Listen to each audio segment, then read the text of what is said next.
Așa se სიღნაღში ღვინის ფესტივალია, ღონისძიების ფარგლებში ბარათაშვილის ქუჩიდან საფესტივალო მსვლელობა გაიმართა, გამოიფინა ხალხური რეწვის ნიმუშები, ქართული ღვინოები, კუთხური სამზარეულო. ღონისძიებაში ადგილობრივმა ფოლკლორულმა ანსამბლებმა მიიღეს მონაწილეობა.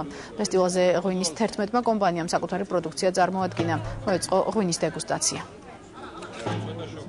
მინდა მიულოცო ყველას რთველის დასრულება ოფიციალურად და ეს ახალ ზეიმი, რომელიც სიღნაღში იმართება, რამდენიმე ღვინის კომპანიაა წარმოდგენილი, წამყვანი ღვინის კომპანიები იღებენ მონაწილეობას ამ საზეიმო ღონისძიებაში, რაც მე ვფიქრობ, კარგი ტრადიციად ყალიბდება, ისევე როგორც ევროპის მრავალ ქვეყანაში რთველის დასრულების შემდეგ ზეიმი და ღვინის კომპანიების მიერ ღვინის ფესტივალების გამო.